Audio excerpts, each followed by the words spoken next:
오늘 하나님께서 우리에게 들려주시는 말씀 가운데 은혜 받고자 하는 말씀의 제목은 하나님 나라를 미리 누리는 가정입니다. 한번 따라서 시작. 하나님 나라를 미리 누리는 가정. 언제 누려요? 미리 누리는 거예요. 하나님 나라를 미리 누리는 가정. 하나님 나라 하면 죽어서 가야 된다 이런 생각 가지고 있는데 그것도 맞는 말씀이지만 하나님 나라는 미리 누리는 가정들이 있다 얘기죠. 그래야 빛이고 소금입니다. 빛과 소금이 뭐예요?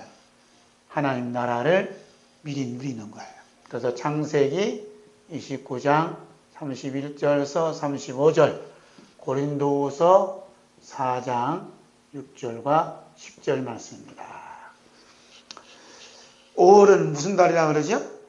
가정의 달이다 이렇게 얘기를 해요. 5월은 가정의 달이다 했는데 언제부터 가정의 달이라고 이렇게 이름 붙였을까요? 이게 몇십 년 안 됩니다. 근데 최초의 가정이 탄생이 돼요. 언제부터 탄생이 되느냐? 성경을 탁 열면서부터 탄생이 됩니다.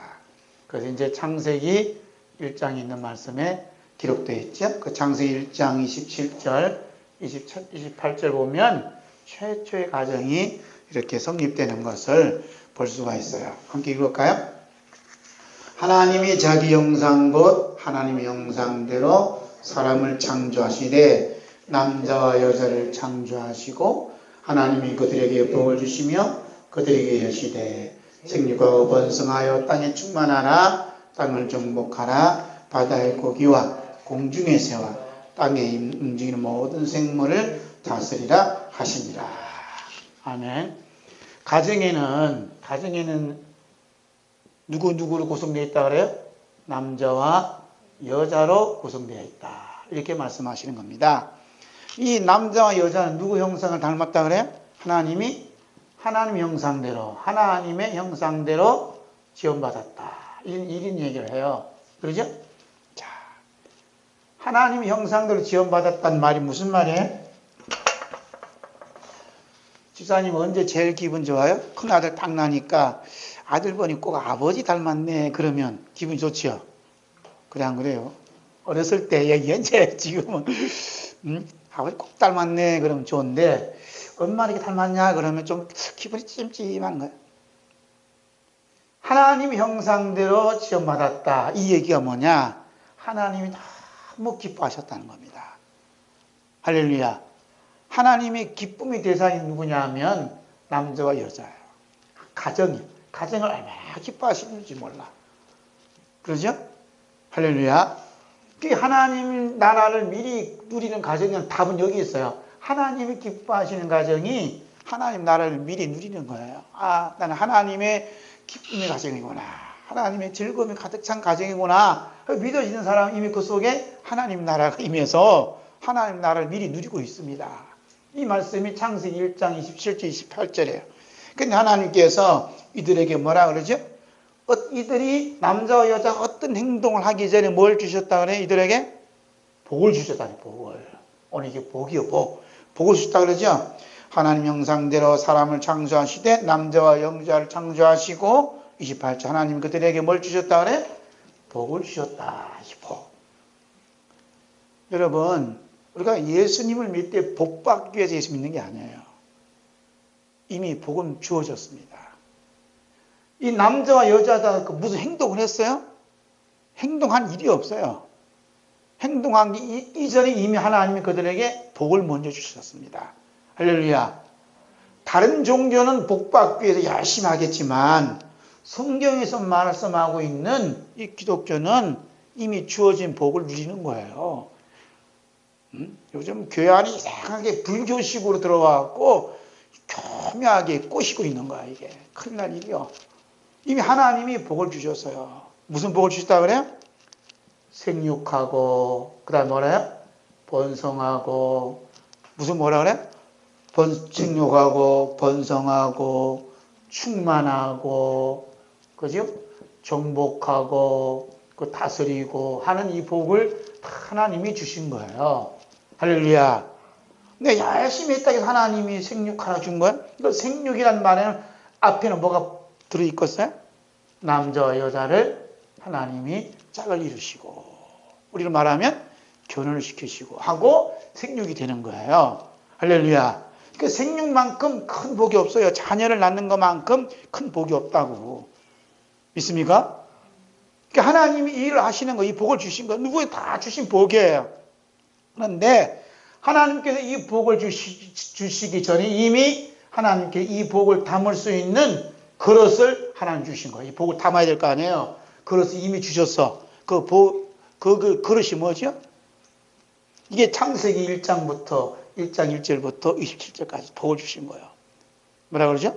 하나님이 빛이 있어라. 그렇죠? 빛이. 그러니까 낮과 하나님이 밤을 주신 거예요. 아멘. 낮이 있고 밤이 있어야 이 복을 담지. 빛이 없으면 어떻게 복을 담아? 하나님 다 이렇게 그릇을 담아 주신 거예요. 그죠? 하늘과 그 다음에 땅과 그 다음에 바다와 이게 다 하나님 주신 거예요. 하늘도 주시고 땅도 주시고 바다도 주시고. 그 다음에 뭘 주셨죠? 그 다음에 밭의 각종 채소와 산의 나무들과 공중에 나는 새를 하나님 다 주셨어요. 또 뭘 주셨어요? 해와 달과 하나님 별을 다 주신 거예요. 구해서 주시니까 이미 다 주셨다는 게 또 뭘 주셨어요? 동물과 생물과 또 바다의 고기를 하나님 다 주셔놓고 하나님께서 남자 여자를 다 창조하신 다음에 이들에게 복을 주신 거예요. 이것 한마디로 말하면 하나님 나라를 미리 누리는 그 가정이다 이 말이에요. 여기 뭐가 들어있어요? 하나님의 사랑이 여기 다 포함되어 있는 거예요. 할렐루야. 그 하나님 나라 가정은 이미 창세기 1장부터 하나님이 다 이렇게 완벽하게 기록해 놓으신 거예요. 그러니까 내가 너희들에게 다 복을 담을 수 있는 그릇을 다 준비해 놓고 너에게 복을 주었다 하는 얘기죠. 우리는 무슨 덩어리죠? 하나님의 복 덩어리에 살아가고 있습니다. 할렐루야. 아멘. 그런데 이런 하나님 나라의 가정에 뿌리를 내리지 못하도록 심술을 부리는 자가 있었어요. 이 자를 가리키는 뭐라 그래요? 마귀가. 하나님께서 이 남자 여자를 창조한다는데 이리 복을 주고 하니까 마귀 가만히 있어요. 그래서 혼자 있는 하와한테 찾아가고 꼬시잖아요. 그래서 이게 하와 아담과 뭐래? 하나님께 따먹지 말라 한 선악을 알게 하는 열매 다 따먹게 해서 이 가정을 하나님 나라 가정을 파괴를 시켜버리잖아요. 그렇죠? 파괴시키니까 하나님께서 그들을 에덴 동산에서 쫓겨나게 했어요. 그래서 에덴 동산에 쫓겨난 이 아담이 첫째 난 아들이 누구요? 가인이 낳잖아요. 가인을 낳고 또 제사를 드리는데 이 가인이 동생 누구를 죽여요? 아벨을 쳐 죽이잖아요. 어디에 있습니까? 창세기 4장 8절. 한번 읽을까요? 창세기 4장 8절. 읽겠습니다. 시작. 가인이 그 아우 아벨에게 말하고 그들이 들이 있을 때에 가인이 그 아우 아벨을 쳐 죽이니라. 그러니까 에덴 동산에 쫓겨난 이 가정이 어떤 가정임이 드러났어요? 지옥 가정임이 다 드러난 거예요. 창세기 1장은 하나님 나라 가정인데 창세기 4장에 와서 이 쫓겨난 이 가정이 누구냐? 하나님 지옥의 가정이라는 게 드러난 거예요. 그러니까 아담 위에 있는 모든 가정이 어떠냐면 지옥으로 이미 누리고 있는 가정들이에요. 늘어날 거 없어요. 그래서 이것을 인정 안 하냐 안 하냐가 이제 이게 복음의 차이가 여기 있는 거예요. 우리 주 예수 그리스도께서 이런 지옥 가정을 하나님 나라 가정으로 이렇게 거듭나도록 하시기 위해서 이 땅에 오신 겁니다. 할렐루야. 그러기 위해서 예수님 어떻게 했어요? 예수님 십자가에 못 박아 피 흘려 죽으시고 그리고 3일 만에 부활하신 거예요. 그 부활의 결과가 뭐냐면 하나님 나라를 미리 누리는 가정으로 하나님께서 다시 거듭나게 해주시고 회복시켜 주신 거예요. 그래서 예수 그리스도의 피가 뿌려진 가정은 어떤 가정이에요? 하나님 나라를 미리 누리는 가정입니다. 할렐루야. 믿습니까? 이거 얼마나 큰 축복이에요? 근데 마귀는 여기서 중요한 게 있어요. 마귀는 우리 행함과 뜻과는 아무런 관계없이 하나님께서 엄청난 은혜와 사랑과 복을 주셨어요. 우리에게 주셨거든요. 주셨는데 마귀가 다 들어와 하는 말이 이제 아니야. 이 복을 받으려면 너 행함이 중요하다. 너의 뜻이 중요하다 하고 마귀가 속삭거려요. 그래서 봐라. 아담과 하와가 하나님 말씀 불순종하니까 하나님 벌을 내리셔서 쫓겨나지 않았느냐. 그러니까 너희들은 뭐라 그래? 하나님 말씀에 순종해서 복을 받아라. 이렇게 얘기를 해요. 맞는 얘기죠. 맞는 얘기지만 여기에 뭐가 들어가냐면 우리의 행함과 우리의 뜻이 여기 다 포함되어 있어요. 이것이 놀랍게도 누구의 가르침이냐? 마귀의 가르침이라는 것을 뒤늦게서 알게 되었어요. 누가 알게 됐다는 거예요? 제가 알게 됐다는 거예요. 저도 이렇게 설교했죠. 이렇게 설교한 거예요. 가르쳤어요, 여러분에게. 근데 오늘날인가 가만히 보니까 이것이 성령님이 가르쳐 주신 것이 아니라 마귀가 나한테 와서 가르쳐 줬더라니까요. 자, 이게 이제 오늘 설교의 조심스러운 부분이에요. 그래서 이제 가르침의 중심에 대해서 잠시 말씀을 드립니다. 가르침 중심. 마귀가 가르칠 때 그 중심이 뭔가? 이렇게 볼까? 마귀가 가르칠 때 이제 중심이 있어요. 가르침의 중심. 또 성령님이 가르치는 중심이 있어요. 마귀가 가르칠 때 중심이 뭐냐 하면 여기는 우리 행함과 뜻을 이렇게 강조를 해요. 행함을. 너 잘해야 착한 일을 사하고 선한 일을 행동해야 하나님께 복을 받지. 너 그렇게 하고 어떻게 복을 받느냐. 자꾸 이렇게 마귀가 가르쳐줘요. 볼까요? 제 얘기가 아니라 성경에는 마귀 가르침 볼 수 있어요. 자, 성경에는 제가 주변에 기록되지 않았지만 성경 이런 말씀이 있어요. 디모데전서 4장 1절. 한번 찾아볼까요? 디모데전서 4장 1절. 중요한 말씀이니까 다 중요하지만 함께 봅니다. 디모데전서 4장 1절. 함께 있습니다. 시작. 그러나 성령이 밝히 말씀하시기를 후일에 어떤 사람들이 믿음에서 떠나 미혹하는 영과 귀신의 가르침을 따르리라. 누가 가르친다 그래요? 미혹하는 영과 귀신이 가르친다잖아요. 그죠? 가르친다니까. 믿음에 떠나도록 만들어서 미혹하는 영과 귀신이 가르쳐. 어떻게 가르쳐? 무슨 내용을 가르치는가? 이미 창세기에 가르쳤어요. 창세기 3장. 창세기로 넘어갑니다. 창세기 3장 4절 5절. 중요한 거예요, 지금 이게. 자, 함께 읽습니다. 성경 찾아야 돼요. 창세기 3장, 주변에 없어요.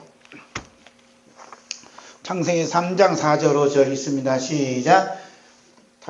다 찾았죠? 찾기 쉬우니까 3장 4절 5절 있습니다. 뱀이 여자에게 이르되 너희가 결코 죽지 아니하리라. 너희가 그것을 먹는 날에는 너희 눈이 밝아 하나님과 같이 되어 선악을 알 줄을 하나님이 아십니다. 여러분, 마귀가 가르칠 때 무슨 내용을 가르쳐요? 마귀의 일을 가르치지 않아요. 마귀의 일을 가르치면 금방 우리가 알아채는데 뭘 가르치느냐? 우리를 가르쳐요. 우리의 행함을 가르쳐.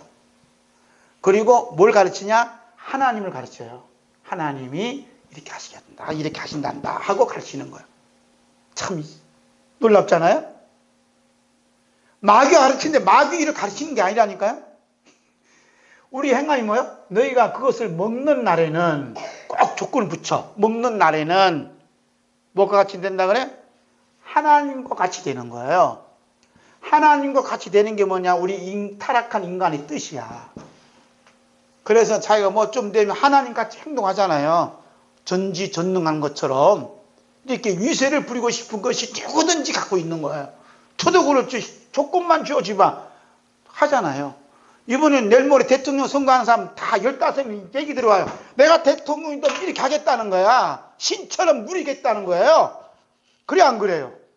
그렇게 해봤자 대통령 권한에 남용을 하기 때문에 탄핵을 당한다니까. 삼성그룹에다가 몇백억 얘기했다고 탄핵 당하잖아요. 뭐 하겠다고 탄핵 조건을 다 제시하는 거예요. 이게 웃기는 세상이라니까 지금. 조건만 주어지면 하나님처럼 행동하려고 해요. 그 다음에 우리 뜻이 뭐예요? 죽지 않겠다. 죽지 않는다는 거예요. 죽지 않는다는 거. 어떤 중에서 우리 교회 다니면 교회, 그 교회야. 넌 죽지 않는다는 거예요. 영생한다는 거예요. 성경 갖다 놓고. 누가 가르치는 거예요? 마귀가 가르친다니 그대로 가르치는 거예요. 신기하지요? 그런데 이런 교회가 부흥이 된다니까. 신기하게.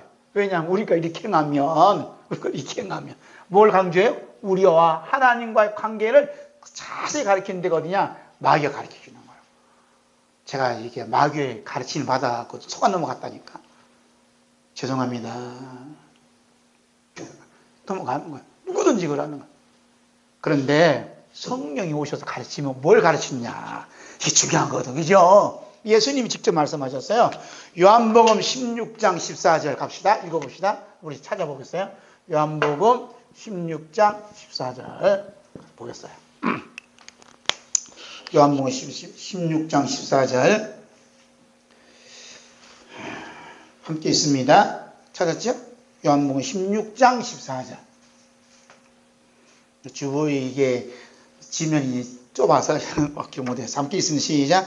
그가 내 영광을 나타내리니 내 것을 가지고 너희에게 알리겠습니다. 그러죠?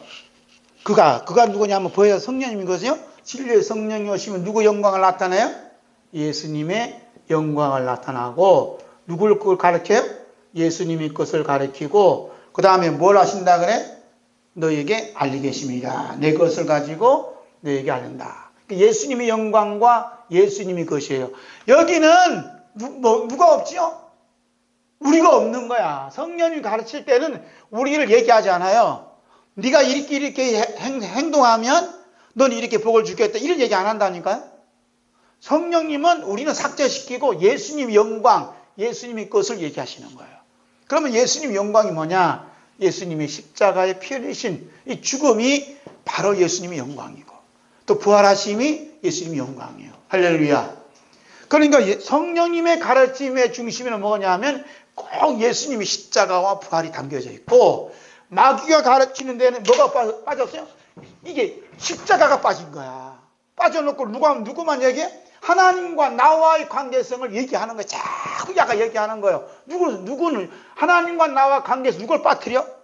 십자가를 삭제시키잖아요. 잘 들어보셔요.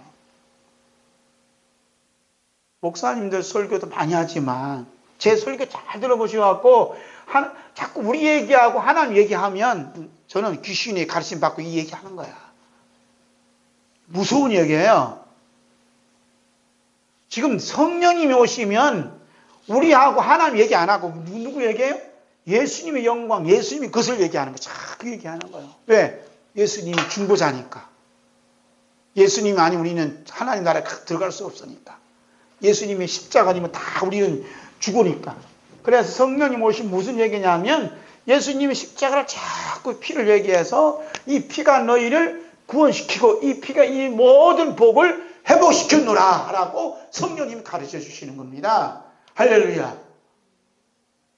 너희가 먹는 날에는 이런 얘기 안 한다니까요. 박종은 너 40일 금식 기도하면 이렇게 복을 주겠다. 이런 얘기 안 한다니까요. 너 이번에 선교 일을 하면 하나님 이런 복을 주겠다. 이런 얘기 안 한다니까요. 성령님은. 근데 마귀는 꼭 그런 얘기 하거든.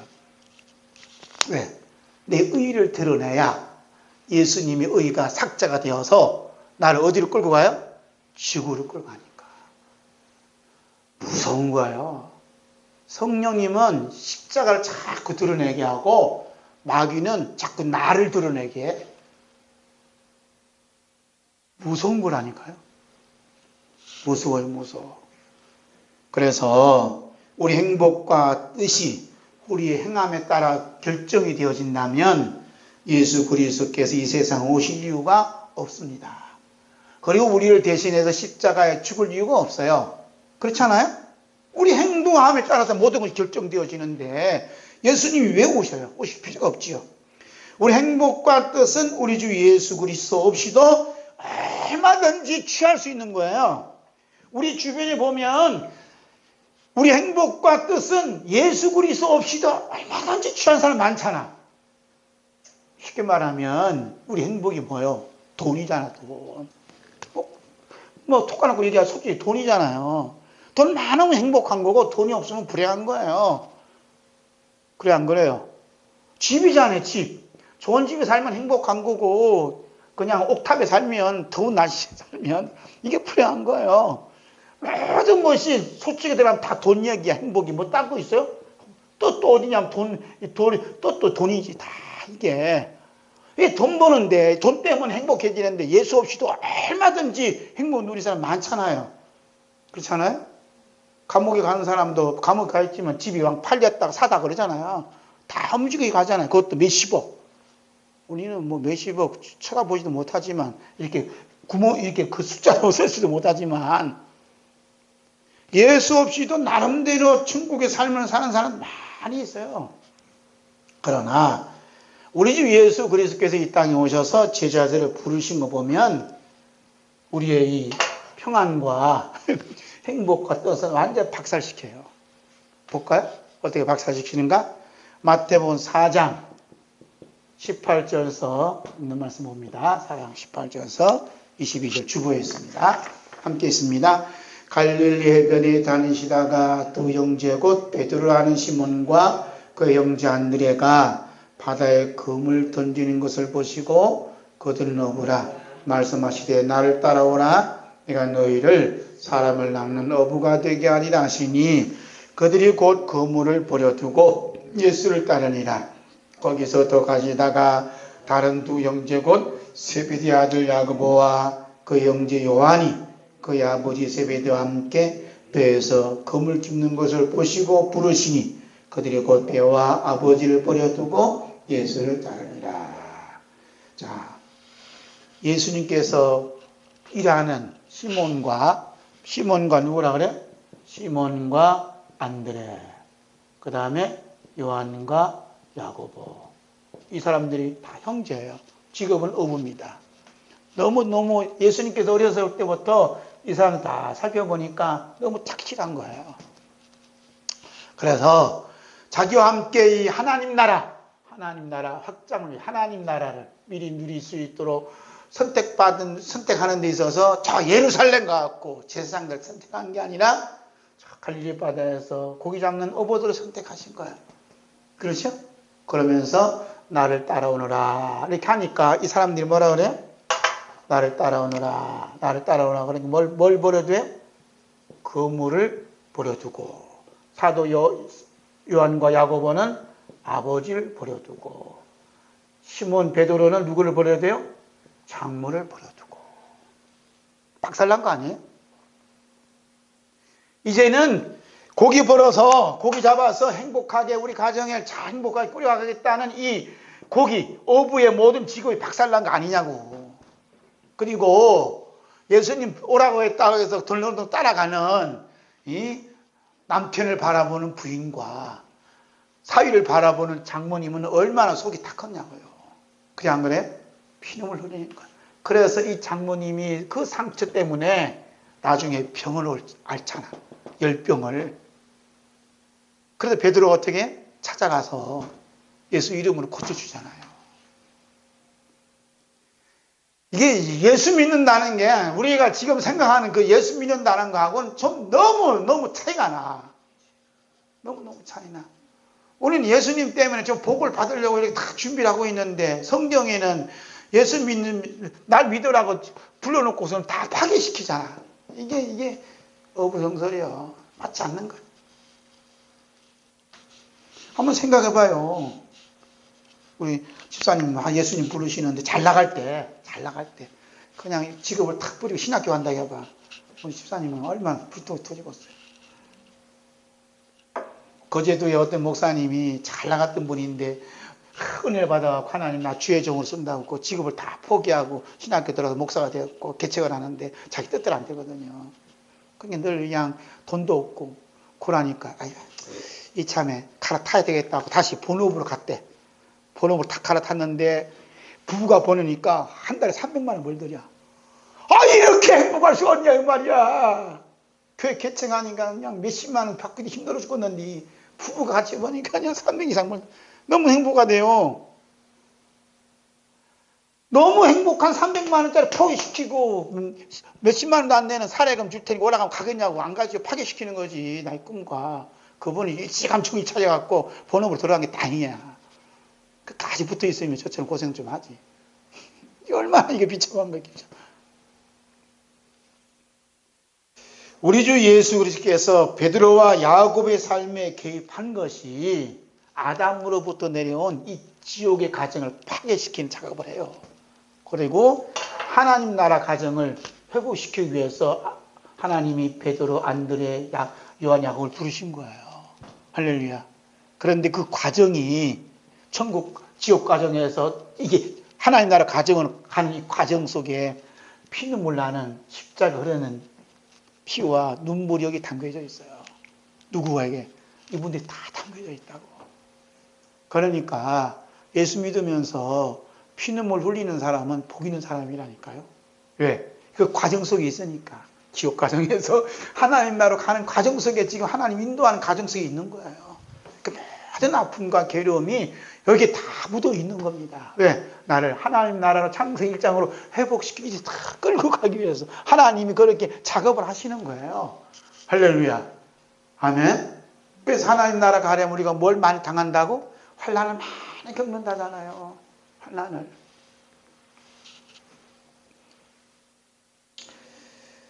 자, 성령님께서 오늘 본문 말씀을 통해 야곱의 가정사를 얘기를 들려줍니다. 이제 본론이요. 하나님 나라를 미리 누리는 가정은 인간의 행복과 뜻이 있는 것이 아니라 하나님이 직접 개입하시는 사건이 일어나고 있음을 보여주는 거예요. 하나님 나라 가정은 우리의 행복과 뜻이 성취되고 그 열매가 맺어지는 것이 하나님 나라 가정이 아니라 하나님이 개입하신 그 자체가 하나님 나라 가정임을 오늘 본문 말씀 31절에서 말씀하고 있습니다. 한번 읽을까요? 시작. 여호와께서 레아가 사랑받지 못함을 보시고 그의 태를 여셨으나 라헬은 자녀가 없었더라. 여호와께서 레아에게 개입하신 거예요. 하나님께서 개입하셨어. 개입하신 그 사건이 뭐냐? 하나님 나라가 임한 사건이에요. 할렐루야. 여호와 하나님께서 야곱 가정에 개입하셔서 그 아내의 태를 여시기도 하시고 닫기도 하셨어요. 이것은 하나님께서 자신의 형상대로 남자 여자를 창조하신 다음에 그들에게 복을 주셨죠. 그 복이 첫 번째 복이 뭐라 그래요? 생육하고 그러잖아요. 그죠? 생육하고. 이게 지금 32절 속에서 신비한 하나님의 그 복의 개념을 여기서 우리가 발견할 수 있다니까요. 보실까요? 생육하는 복을 주셨잖아요. 그러면 하나님께서 복을 다 주셔놓고서는 하나님께서 뒷발치고 다 찍고 구경하고 있었어요? 하나님께 다 찍으시고 야 복을 주시는 너희들이 얼마나 복을 누리는가 보다 하고 하나님께 보고 계셨어요? 하나님이 일을 하신다니까요. 찾아오셔서 레아의 태를 여셨어요. 이게 무슨 얘기죠? 이 생육하는 복을 하나님이 주셔놓고 도로 가져가셔. 가셔서 이 복을 누리고 계시는 거예요, 지금. 누가? 하나님. 하나님이 누리고 계신다는 게 기막힌 일이라니까요. 이 말씀 이해가 못 하시죠? 보세요. 지금 하나님께서 남편의 사랑을 받지 못하는 레아의 태를 여셨대요. 이 태를 여셨을 때 레아가 기뻐하겠어. 하나님 태를 여신 하나님이 기쁨이 더 컸겠어요. 남편의 사랑을 받지 못했는데 오늘날 갑자기 좀 신랑이 찾아와서 자자 그러네. 하품 잔 것이 그냥 덜푸덩 임신이 된 거예요. 그러니까 레아가 기뻤겠죠. 그런데 레아의 기쁨보다 레아의 태를 문을 여신 하나님이 더 기뻐하셨겠어요. 임신한 레아가 더 기뻐하셨겠어요? 태아의 문을 여신 하나님이 너무너무 기뻐하신 거예요. 하나님이 기뻐하셨다는 것은 그 복을 누가 누리게 되는 거예요? 복을 주신, 복의 주관자가 되신 분이 복을 누리고 계신다니까, 지금. 할렐루야. 이게 보여져야 되는데, 31절이. 하나님 너무너무 기뻐하신다니까? 우리 박인수님 애기가 세 명 낳았잖아, 옛날에. 임신할 때마다 얼마나 하나님 기뻐하신다. 이걸 이제 우리가 생각해 보셔야 돼요. 제 아내도 애기를 셋을 낳았지만, 이제서 이게 보이는 거야, 이제서. 그때 봤으면 얼마나 하나님은 너무너무 기뻐하십니다. 그럴 텐데, 이제서 이제 다 키우고 난 다음에. 이제서 보이는 거예요. 하나님 너무너무 기뻐하시는 거예요. 태를 물려실 때 얼마나 기뻐하셨겠어요. 보세요. 얼마나 기뻐하신가 좀 보세요. 얼마나 기뻐하시는가. 그래서 이 복이라는 것은 우리 인간이 누리는 게 아니에요. 하나님이 복을 주셔놓고 가져가는 거 또 복을 누리셔. 그 복에 누리는 그 영향을 오늘 우리들이 이렇게 받는 거예요. 그러니까 우리가 기뻐하고 우리가 즐거워하는 것보다 하나님이 훨씬 몇 천만 배 더 기뻐하시고 몇 천만 배 더 즐거워하신다는 거예요. 그게 뭐냐? 하나님 나라 우리가 지금 미리 누리고 있는 겁니다. 할렐루야. 아멘. 자, 하나님 입장에서 보면 하나님의 기쁨이고 즐거움이에요. 하나님께서 자신의 형상대로 지음받은 사람에게 복을 주시는 거 가만히 계신 것이 아니라 직접 그들에게 기회하셔서 생용할 수 있도록 레아의 태를 문을 열어주실 때는 얼마나 기쁘고 즐거웠겠느냐 이 말이죠. 그죠? 근데 우리의 입장에서 보면 어때요? 하나님의 사랑이고 하나님 은혜라는 거예요. 예? 이 두 가지를 우리만 생각했어요. 하나님 입장에서 보면 하나님의 입장에서 보면 이 넘치는 기쁨이에요. 그런데 우리의 입장에서 보면 하나님의 은혜요, 사랑이에요. 그러니까 하나님 입장에서 보면 너무 기쁨이 넘치다니까요. 그런데 내 입장에서 보면 그게 하나님의 사랑이 은혜야. 그러니까 여러분 예를 들어서 오늘 이 모든 일이 하나님의 은혜입니다. 그러면 하나님 입장에서 뭐예요? 우리 하나님 은혜입니다 한 것보다도 하나님은 너무너무 기뻐하신다는 겁니다. 할렐루야. 믿습니까? 너무너무 기뻐하는 소리 우리가 듣는 거예요. 하나님 너무너무 즐거운 그것을 우리가 느껴지는 거예요. 이런 사람이 뭐냐? 하나님 나라를 지금 미리 여기서 누리고 있는 거예요. 왜? 그 속에 누가 계세요? 하나님의 기쁨과 하나님의 즐거움과 하나님의 평안이 거기에 누리고 있는 거예요. 시인은 말합니다. 시편 127편 3절에 뭐라고 얘기하죠? 시편 127편 3절에 함께 있습니다. 자식은 여호와의 주신 기업이요 태 열매는 그의 상급입니다. 자식은 누구예요? 하나님이 주신 기업이라잖아요. 기업을 받는 사람이 기뻐요. 기업을 주시는 그분께 더 기뻐하세요. 기업을 주신 분이 더 기뻐하신다니까요. 할렐루야. 우리 집사님 아이들이 지금 내일 어버이날인데 다녀가셨나요? 다녀가셨어요? 용돈 받으셨어요? 용돈 받는 사람이 더 기뻐요? 용돈 주는 사람이 더 기뻐요? 어버이날, 어린날 됐어요. 어린날 우리 애들이 안 오고 이제 늦게서 왔어. 어째서 왔어요. 그래서 애들한테 큰 애들이고 뭐고 하네. 하여튼 한 장씩 줬어. 주니까 좋아해. 그런데 받는 사람이 더 기쁘고서 주는 사람이 더 기쁘고서요. 할아버지가 손주한테 주면 할아버지 마음이 더 기쁘고서요. 손자가 받는 게 더 기쁘고서요. 할아버지가 더 기쁘죠. 그러죠. 내가 이제 능력이 없어서 내가 힘이 없어서 못 줄 때 그때 생각하면 지금 너무 기쁜 거야. 그런데 못 줄 때 봐봐요. 얼마나 마음이 아프겠어요. 줄 때 얼른 줘야 돼. 왜? 그 기쁨을 잠시나마 누려야 돼. 볼 수 없고 힘이 없을 때 남의 도움을 받아서 살 수 없을 때는 주고 싶으면 못 주잖아요. 그것도 누가 알겠어요. 하나님 마음은 우리보다 더 크신 거예요. 할렐루야. 근데 할아버지가 되니까 이게 보이는 거야 이제. 성경도 이게 나이 따라 보이는 거야. 할머니야, 우리 하나님은 얼마나 이거 주실 때 태의 문을 열어주시고 복을 주실 때 얼마나 기뻐하셨겠느냐 하는 게 이제 느껴지는 거죠. 그래서 하나님의 기쁜 소리가 조금씩 들리는 거예요. 조금씩. 그래서 여러분의 가정은 하나님께서 기뻐하시고 하나님께서 좋아하시고 사랑하시는 하나님 나라를 미리 누리고 있습니다. 할렐루야. 아멘. 그 우리 가정 어떤 가정이에요? 하나님 나라 가정이에요. 할렐루야. 하나님 기뻐하시니까. 혹시 나는 기쁨이 없어도 하나님 기뻐하셔요. 바울 사도는 이것을 가리켜서 뭐라 그래요? 보배다 그러잖아요. 먼저 읽었잖아요. 보배다. 함께 읽을까요? 고린도후서 4장 6절 7절 함께 읽습니다. 시작. 어두운 데 빛이 비추라 말씀하셨던 그 하나님께서 예수 그리스도 얼굴에 있는 하나님의 영광을 아는 빛을 우리 마음에 비추셨느니라. 우리가 이 보배를 길거리 가졌으니 이는 심히 큰 능력은 하나님께 있고 우리에게 있지 아니함을 알게 하려 함이니라. 자, 바울 사도가 이 보배를 가졌다는 거예요. 이 보배가 뭐냐 하면 어두운데 캄캄함이 깊이 있을 때 빛을 비추라 말씀하셨던 그 하나님. 그 하나님 어디 계셔? 창세기 1장에 있잖아요.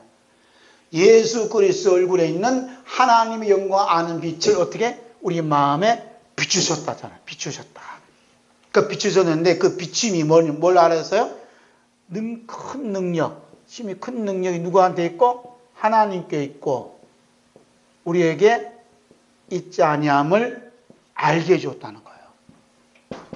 이 보배가 뭡니까? 아는 거라니까요.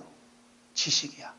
자, 하나님께서 예수 그리스도 얼굴에 있는 하나님의 영광 아는 빛이 우리 마음에 비추셨어요. 비추셔서 힘이 큰 능력은 누구한테 있다요? 하나님께 있고. 힘이 큰 능력이 뭐냐면 이거예요. 창세기 1장 얘기하는 거예요. 1장의 모든 일들은 하나님께서 다 우리에게 주신 그러시고 축복이라는 것을 알려주신다는 말입니다. 여기 우리의 어떤 행함이라든지 우리의 뜻이 여기 있어요? 없어요? 아무것도 없다는 거예요. 아무것도 없어. 하나님 일방적으로 우리에게 주신 이 복이요, 일방적으로 주신 사랑이요, 일방적으로 주신 은혜라는 거예요. 이걸 아는 순간 이 보배가 질거리 가졌다는 거죠. 여러분, 보배는 어느 그릇에 담아야 돼요? 질그릇에 담으면 돼요, 안 돼요? 질그릇은 깨질 수밖에 없어요. 톡 깨고 가져가면 끝나요, 보배는. 그 보배는 아무리 망치로 쳐도 깨지지 않는 금고에 넣어야 될 거 아니에요. 그런데 어디 담아뒀다 그래? 질그릇에, 질그릇. 이게 하나님 사랑이라는 거야. 그래서 우리는 뭐라는 얘기예요? 우리가 질그릇이에요, 질그릇. 예? 질그릇은 자기가 잘났다고 뽐내요? 질그릇은 자기가 못났다고 이렇게 기가 죽어요? 질그릇은 아무 고난이 없어요. 기뻐할 일도 없고 슬퍼할 일도 없는 거 질그릇은. 질그릇을 만든 분이 뜻에 의해서 만들어진 거예요. 할렐루야. 그래서 우리를 질그릇 삼아 주신 거 참 감사할 뿐이에요. 그래서 이 질그릇을 이 보배에 질그릇 담아 주셨다는 것은 하나님의 큰 축복이에요. 그런데 질그릇 안에 이 보배가 담겨지면 이 질그릇이 가만히 있어요? 이거 그릇이요. 질그릇 어떻게 생겼나 모르겠네. 요새 유대인들 그릇을 보면 이렇게 생겼더라고. 유대인들 만든 그릇 이렇게 생겼어요. 빨간 그게 아니고 흙으로 만든 거 있어요. 여기에 뭐가 들어왔냐면 질그릇에 보배가 담겨져 있어요. 십자가가 다 담겨져 있어요. 그러면 이 질그릇이 요동을 쳐요. 너무 괴롭다고. 너무 아프다고 요동을 치는 거예요. 이 질그릇이. 이 보배가 안 담겨지면 가만히 있으면 누가 관심이 없는데 이 질그릇이 보배에 담겨지자 이 주인이 질그릇을 보관을 하고 자꾸 움직일 거 아니에요. 이리 왔다 저리 갔다. 그래 안 그래요? 그러니까 질그릇 너무너무 괴로운 거예요. 이 질그릇이 누구냐? 바로 오늘 말씀하는 레아요, 레아. 이 질그릇이 레아. 레아 속에 이 보배가 담겨져 갖고 그냥 견딜 수가 없다니까요. 그 견딜 수 없는 첫 번째가 뭐예요? 남편의 사랑을 못 받게 만들어요. 참, 이게 기가 막힌 거 아니냐고. 이 목사님들이 부부 세미나가 있대요. 부부 세미나에 가면 우리가 상상하지 못하는 이 목사님 부부 사이에 어떤 아픔이 있다는 거예요. 아픔이. 그래서 어떤 집사님 와갖고 사모님 참 좋겠어요. 그랬대요. 목사님 너무 인자하시니까 하루 저녁만 자와. 하루 저녁만. 그러더래요. 너무 상처가 깊은 거야. 레아가 뭐라 하냐면 하루라도 편한 거 자고 싶어도 남편이 사랑을 안 해주는 거야. 이게 기가 막힌 거 아니냐고. 한 여인으로서. 그렇죠. 이게 왜 그러냐. 이 레아 속에 이 보배가 담겨져 있는 건 나중에서 알아요. 나중에서 안다고. 이것 때문에 레아가 얼마나 고통을 겪는지 몰라. 오늘 그 얘기를 이렇게 하는 거예요. 그래서 첫 번째 아기가 생겼지요? 세개 생겼어요. 그 다음에 두 번째 보니까 레아가 뭐라고 하냐면 하나님이 나의 괴로움을 하나님이 기억하셨다는 거예요. 그래서 레아가 얼마나 좋아하는지 몰라. 이제는 누가 돌아와요? 신랑이 나를 사랑하리라 기도를 했어요. 그래 안 그래요? 32절 있습니다. 시작. 레아가 임신하여 아들을 낳고 그 이름을 루벤하여 이르되 여호와께서 나의 괴로움을 돌보셨으니 이는 내 남편이 나를 사랑하리로다. 저는 레아가 이렇게 믿음이 좋은 줄 몰랐어요. 저는 라헬만 생각했거든요. 내가 뭐라 하냐면 남편의 사랑을 못 받음에 대한 아픔을 누구한테 돌려 하면 하나님을 바라보는 믿음으로 이렇게 성화시켜요. 밤마다 찾아오지 않는 그 남편에 대해서 원망하는데 무슨 소용이 있겠어요.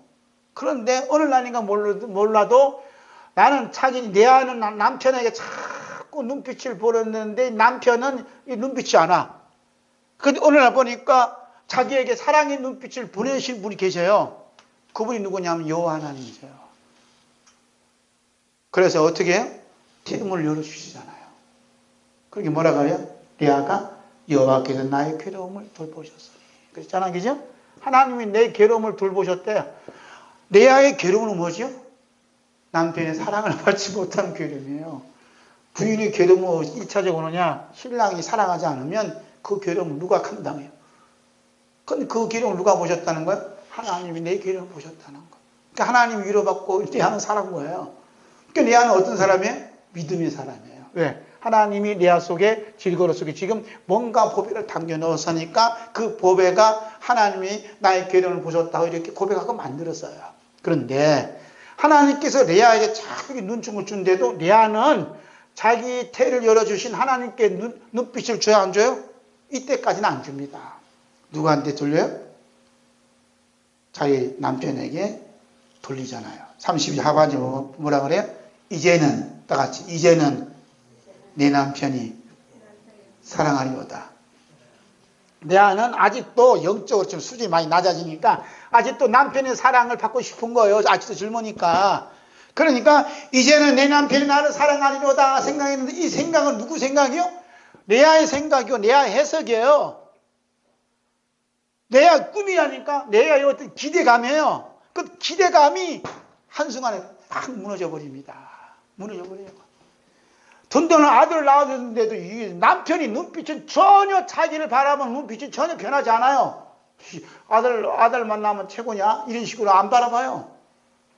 그러니까 이 레아가 상심이 되고 마음이 깊은 상처를 안고 살아가는 겁니다. 그런데 레아가 받은 이 상처가 레아에게만 그치는 게 아니에요. 오늘 말씀 참 중요한 거예요. 레아가 받은 이 상처가 레아의 괴로움만 당한 게 아니라니까요. 이 상처에 탁 가진 상태에서 또 임신을 해요. 임신한다니까. 임신해서 아이를 낳았는데 이 아이 이름이 뭐라 그래요? 시몬이에요. 시몬이에요. 참. 이 시몬이 이 평생 살면서 이 부모님의 속을 얼마나 썩인지 몰라요. 그리고 동생들에게 이게 얼마나 큰 아픈 눈물을 주는지 모른다고. 그 다음에 주변의 사람들에게 아픈 고통, 죽음을 줍니다. 이 시몬이 아주 성질이 사나워. 어떻게 뭐 그냥 사나워. 어떻게 뭐 말로 표현할 수 없어요. 그 원인이 어디 있느냐? 33절이에요. 33절. 함께 읽을까요? 33절. 함께 했습니다.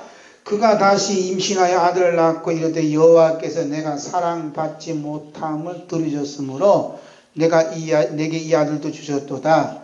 그의 이름을 시몬이 아니라 내가 사랑받지 못함을 들으셨으므로. 이게 거꾸로 얘기하면 엄청난 상처를 입었다는 거예요. 사랑받지 못한 것보다 더 큰 상처가 어디 있냐고. 그래 안 그래요? 지금 상담학에서는 가장 중요하게 데리는 것이 이게 태아의 때 가장 중요하게 다루거든. 상담할 때는. 우리 어른들 그러잖아요. 어르신들도 부모님들이 임신하게 되면 얘야 걷는 것도 조심해라. 보는 것도 조심해라. 듣는 것도 조심해라. 먹는 것도 조심해라. 해야 안 해요? 해요 안 해요? 왜냐하면 태중의 아이가 엄마 산모에 의한 그 영양이 100% 받아들이니까 무의식 세계에서 어떤 감정도 그대로 흡수하는 게 태중의 아이거든요. 그 태중에 있을 때 이 어머니들이 보는 것, 듣는 것, 느끼는 것 참 조심해야 된다는 거야. 그래서 뭐라 그래? 태아교육이라잖아요. 태중교육. 그런데 옛날에는 뭐 4,000년 전 얘기니까 그런 거 중요성이 알 턱이 없지요. 그 시몬, 레아는 그대로 받은 상처를 그대로 시몬이 가는 거예요. 얼마나 컸는가 한번 볼까요? 이 아버지가 야곱이잖아요. 아버지 야곱이 147세가 되어서도 시몬에게 받은 상처, 아빠도 있어요. 받은 상처를 영원히 잊을 수 없는 거예요. 심각하다는 얘기예요, 지금. 가정의 달을 맞아서.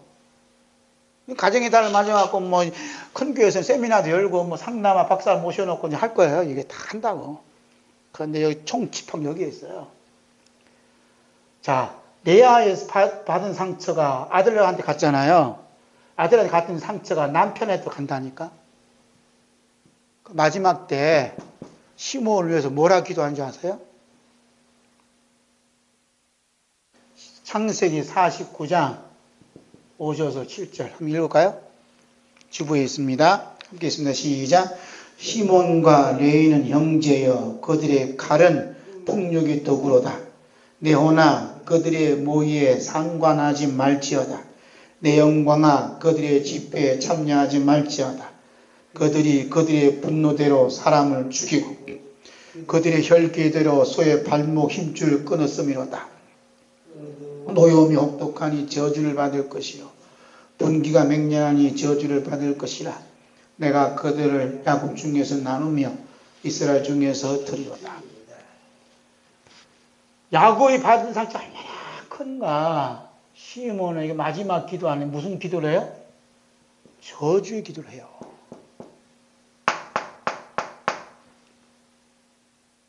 오늘 어느 목사님이 문자를 보내왔는데 아버지의 상처가 깊습니다.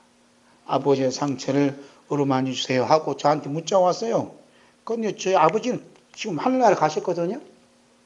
그 문자 왜 나한테 보내요? 이상한 분이에요, 하여튼. 어쨌든 간에 야곱은 아비로서 엄청난 상처 입은 거예요. 그러면서 뭐라 그래? 그들의 분노대로 시몬이 사람을 죽였다는 거예요. 사람을 죽였다는 이 소식이 들어왔을 때 아비의 마음은 어쩌겠냐고. 찢어지죠. 아마 시몬이 착했더라면 야곱이 한 200세까지 갔을 것 같아요.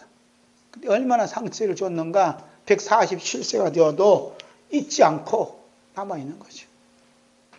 그러면서 그 노염이 혹독하니 저주를 받을 것이요. 네 노염이 저주를 불러일으키는 이게 지남칠이 된다는 게 노가 성질 부리는 게 참 이게 무서운 거예요.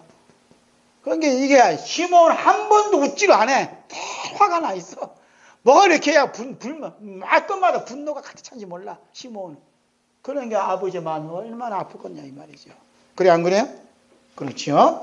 자, 그 다음에 어떤 사건이 벌어지냐면 시몬이 배다른 형제 중에 이게 한참 어린 요셉이라는 이 동생이 있어요. 그래서 형들이 이제 목동이니까 양치를 지니까 아버지가 요셉아 너는 컸으니까 이제 내 좀 신부 좀 해다오 그래요. 아버지 뭔데요? 형들에게 점심 도시락 좀 갖다 주라 그랬어요. 그러니까 요셉이 말하가 철없는 것이 그래요. 제 형들 보고 싶으니까 아버지 뜻대로 할게요 하고 이제 도시락을 갈고 이제 형들이 있는 곳에 갑니다. 그런데 형들 저 바라보니까 저기 탁 이게 꿈꾸는 손이 자기 동생이 오거든요. 그때 모의하는 걸 들어보세요. 소름 끼칩니다. 들어볼까요? 창세기 37장 20절. 함께 읽습니다. 시작. 자, 그를 죽여 한 구덩이에 던지고. 뭐라 그래요? 자, 요셉을 죽이자는 거예요. 자기의 배고픔을 해결하기 위해서 찾아오는 요셉을 향해서 보고 모의하는 거지요. 죽여. 던지고. 그 다음에 우리가 말하기를 악한 짐승이 그를 잡아먹었다 하자. 그의 꿈이 어떻게 되는지를 우리가 볼 것이냐 하는지라. 여러분 소름 끼치지 않아요? 죽이자라는 거예요. 죽이자. 그리고 나서 짐승이 잡아먹어서 죽였다. 이렇게 거짓말로 아버지께 얘기하자는 거예요. 이 소름 끼치죠? 여기에 주동자가 누구인지를 밝히지 않아요. 누구인지를. 그런데 훗날 요셉이 애굽의 국무총리가 됩니다. 그 형들이 식량을 얻으러 왔어서 안 왔어요? 왔지요. 구하러. 그래갖고 국무총리 앞에 지금 형들이 10명이 다 머리를 조아리고 있는 거예요. 벌벌 떨면서. 이때 요셉이 하는 말이 있어요. 창세기 42장 24절 있습니다. 시작. 요셉이 그들을 떠나가서 울고 다시 돌아와서 그들과 말하다가 그들 중에서 시몬을 끌어내어 그들의 눈앞에서 결박하고. 누구를 볼모로 잡아요? 시몬을 끌어내요. 어떻게? 그들의 눈앞에서 결박을 했다. 왼수는 어디서 만나요? 외나무다리에서 만나요. 동생을 죽이자고 이 말을 꺼냈던 자가 누구냐? 시몬이라는 것을 요셉이 알았다는 거죠. 요셉도 받은 상처가 큰 거예요. 그래서 시몬을 가두는 겁니다.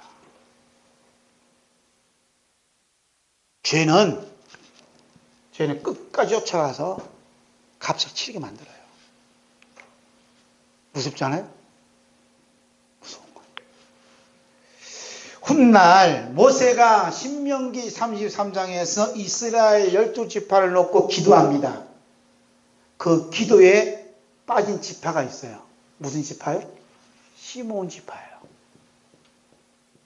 더럽게 저주받습니다. 그런데 훗날 하나님께서 이 시몬을 품어요. 이 지파를. 어떻게 품나? 여호수아서 19장 1절 있습니다. 시작.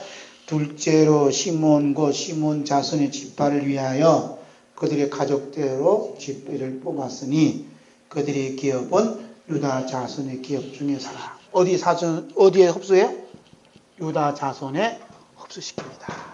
이것이 뭐예요? 하나님의 사랑이에요. 시몬 지파 중에 속한 자가 누구냐? 저요, 저. 그런데 하나님이 예수 그리스도의 십자가의 피에 우리를 흡수시켜요. 어디로? 유다 지파. 놀라운 하나님의 사랑이 여기 있지요? 자, 유다 지파. 유다 지파.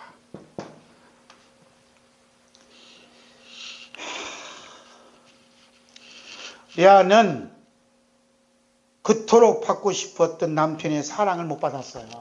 그 상처가 시몬과 레에게 쓴 뿌리를 내립니다. 그러나 성령님께서는 레아를 그냥 두지 않아요. 자, 이 보배가 아까 있잖아요. 보배가 길거리에 담겨져 있는데 이 보배가 굴려서 어디로 끌고 가느냐? 레아를 하나님의 눈빛에, 사랑의 눈빛에 이게 돌릴 수 있도록 만들어버려요. 성령님께서. 그러죠? 그래서 레아로 하여금 하나님 눈빛을 비추니까 하나님 눈빛이 내에게 비춰지면서 하나님의 사랑에 그냥 온통 빠지게 만듭니다. 그 빠진 상태에서 누가 임신돼요? 네 번째 유다가 임신이 되는 거예요. 네? 임신되고 나니까 이 유다가 하는 고백이 있어요. 35절. 함께 읽을까요? 35절. 시작. 내가 이제는 여호와를 찬송하리로다 하고 이로 말미암아 그가 그의 이름을 유다라 하였고 그의 출산이 멈추었더라. 내가 이제는 어떻게 해요? 내가 이제는 여호와를 찬송하리로다. 이게 하나님 나라를 미리 누리는 가정에 이게 대표적인 이게 목소리예요. 내가 이제는 누구를 포기했다는 거예요? 남편의 사랑을 포기한 거예요. 내 남편은 누구요? 여호와 하나님이세요. 그 하나님 그러잖아요. 이스라엘은 내 신부다. 이스라엘 남편 누구냐? 나다. 그러잖아요. 나중에는. 그래서 이제는 내가 여호와를 찬송한다는 거예요. 얼마나 기쁨이 넘쳤겠냐고. 그러죠? 그 가운데 임신한 사람이 누구냐면 유다예요. 유다. 하나님의 사랑을 하나님과 교제 나누었던 레아의 그 사랑을 그대로 이게 누가 물려받냐면 유다가 물려받는 거예요. 그 시몬과 유다는 극과 극이지. 천국과 지옥의 차이야. 자, 보세요. 유다가 이제 요셉이 탁 오니까 저는 죽이자 그러잖아요. 이때 말린 사람이 있어요. 그렇게는 안 된다 하고 말린 게 창세기 37장 26절 27절 함께 찾아볼까요? 이게 참 중요한 거라 이제 찾아봐야 돼. 창세기 37장 26절 27절 몇 장 넘기면 돼요? 26절 27절 참 눈물 겨운 장면이 나와요. 함께 읽습니다. 유다가 찾았지요? 시작. 유다가 자기 형제에게 이르되 우리가 우리 동생을 죽이고 그의 피를 은닉한들 무엇이 유익할까? 그러죠? 자, 그를 이스마엘 사람에게 팔고 우리 손을 그에게 대지 말자. 그는 우리의 동생이요 우리의 고력이니라 하며 형제들이 정정하였더라. 죽이지 말자는 거예요. 누가 그랬죠? 유다가 그러는 거예요. 유다의 성품 속에는, 유다의 기질 속에는 뭐가 충만하냐? 사람을 살리지 않으니 사랑이 충만한 사람이에요. 그래서 나머지 형제는 요셉을 죽이지 않은데 이 사람이 나타나갖고 죽일 수 없다. 우리 권리 아니냐? 하고 사랑이 미움을 정복하잖아요. 이 일이 벌어지는 거죠. 할렐루야. 얼마나 감사해요. 자, 요셉이 국무총리가 됐어요. 그 다음에 똑같이 이제 인질이 되어서 잡혀 있잖아요. 그런데 유다가 애굽 총리 앞에 하는 말이 있어요. 참 이 말씀 보면 너무너무 가슴이 뭉클해져. 창세기 44장 또 찾아야 돼. 44장 가봅시다. 33절 34장.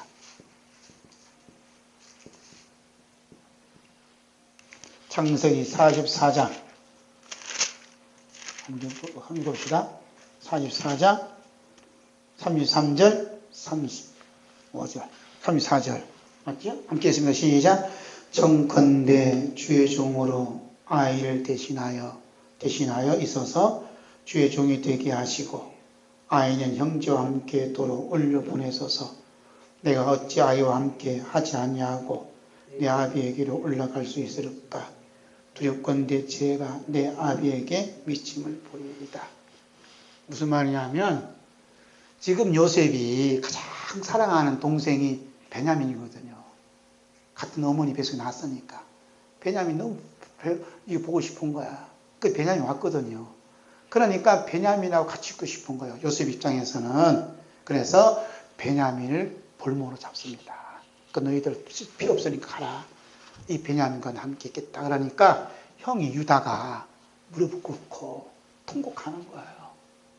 그러면서 그 얘기를 쭉 나누는데 그 베냐민 형 요셉이 있었는데 지금 어디 가서 한지 모르지만 그 아이 때문에 아버지는 추울증에 있는데 베냐민만 여기 볼모로 잡혔다가 하면 아버지는 죽습니다 하고 아버지 걱정을 하는 거예요. 아버지 걱정. 아버지의 마음의 이 상처를 더 입힐 수 없다는 거예요. 유다 입장에서는. 그래서 베냐민을 아버지께 돌려보내주시고 그 대신 나를 볼모로 잡아주세요. 이렇게 하는 거예요. 지금 볼모로 잡아달라는 거예요. 왜냐하면 아버지가 죽는다는 거예요. 아버지가 죽는다는 거예요. 그러니까 유다는 아버지가 이렇게 올해 147세 사도로 만드는 건 유다가 역할을 하는 거예요. 유다가 얼마나 효성이 찌꺽하고 형제살이가 얼마나 돈독한지 몰라. 그래서 자기는 죽더라도 자기 동생만은 살려야 된다는 그 사랑이 폭발한 거죠. 그 모습을 보고 요셉이 그냥 있냐고. 볼까요? 45장 1절 2절 시작. 요셉이 시중하는 자들 앞에서 그 정을 억제하지 못하여 소리질러 모든 사람을 자기에게서 물러가라 하고 그 형제에게 자기를 알리니 때에 그와 함께한 자가 없었더라. 요셉이 방성되고 가니 애국 사람에게 들리며 바로의 궁중에 들리더라 하잖아요. 방성되고 있다. 통곡하는 거예요. 요셉의 이 통곡 속에 두 가지가 드러납니다. 하나는 시몬 형으로부터 받은 그 깊은 상처가 그 사랑의 빛에 의해서 치유받는 이 순간이에요. 순간. 그리고 유다 형의 그 사랑에 반해서 너무너무 사랑의 굶주림에 대한 그 사랑이 폭발하는 것이 방생대역이요. 얼마나 그 소리가 컸으면 궁궐이 진동을 하고 바로가 있는 궁중까지 들리냐고. 여러분 이게 하나님 사랑이 아니면 있을 수 없는 거예요. 누가 그걸 역할을 만들어요? 유다가 그런다니까요. 그래서 유다가 어디에 딱 들어온 줄 알아요? 예수님의 족보에 딱 들어옵니다. 야곱의 아들 줄 12명 중에 딸도 있지만 12명 중에 예수님의 족보에 들어온 사람은 유다 한 사람밖에 없어요. 그래서 하나님 나라를 미리 누리는 가정은 누구냐? 유다예요. 유다.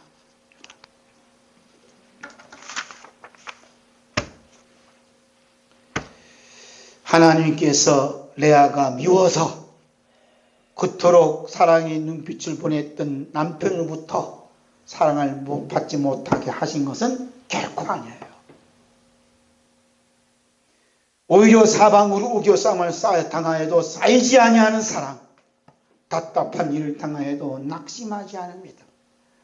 박해를 받아도 버림받지 아니하는 소망, 거꾸로 들임을 당하여도 망하지 않은 보배를 레아를 통해서 유다에게 주시고자 그 코너를 몰아넣은 거예요. 이것이 레아 입장에서는 잠시 받는 고통이고 아픔이요 고난이었다는 거예요.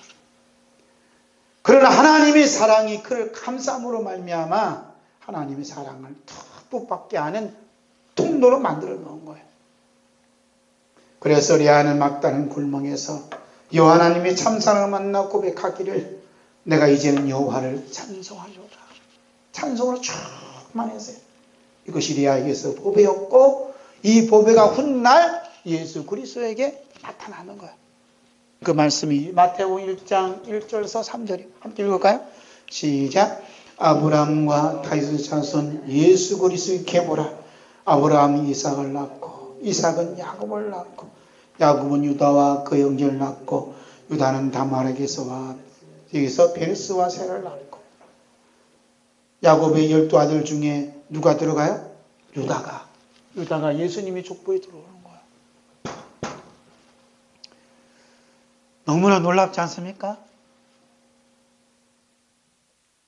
하나님께서는 우리 주 예수 그리스도의 족보 안에 들어온 사람 중에 유다를 넣어주셨지요.